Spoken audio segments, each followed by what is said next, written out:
nwunye aka na-achị Ọra steeti bụ Anambra bụ Oriaku Nonye Soludo agwago Umunwanyi ka ha gbaa mbọ wee wepụta ego mgbazinye maka ịkwado obere amụma azụmahịa bụ nke ha jigasị n'aka n'ime steeti bụ Anambra. Ọ kpọrọ okwu a n'okwu ọ gwara ndị ndu Umunwanyi na okpuru ọchịchị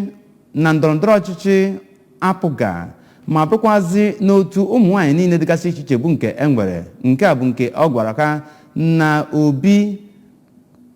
aka na-achị Ọra steeti a bụ nke dị na Amawbia. Onye nta aka anyị Daniel Ezigwe ga-ewetara anyị akụkọ ahụ.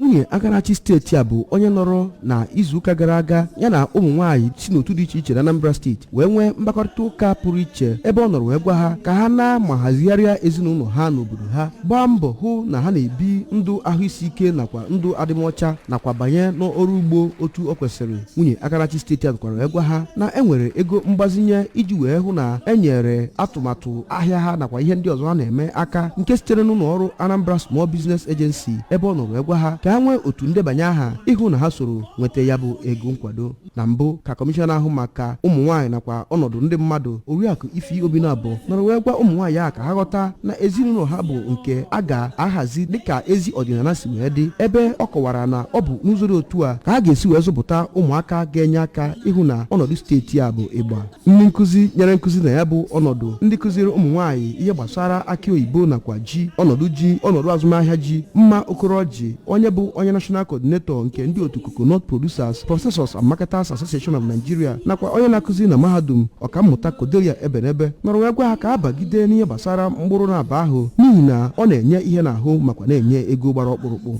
Site na obi gọọmenti dị na Amawbia, abụ m Daniel Ezigwe.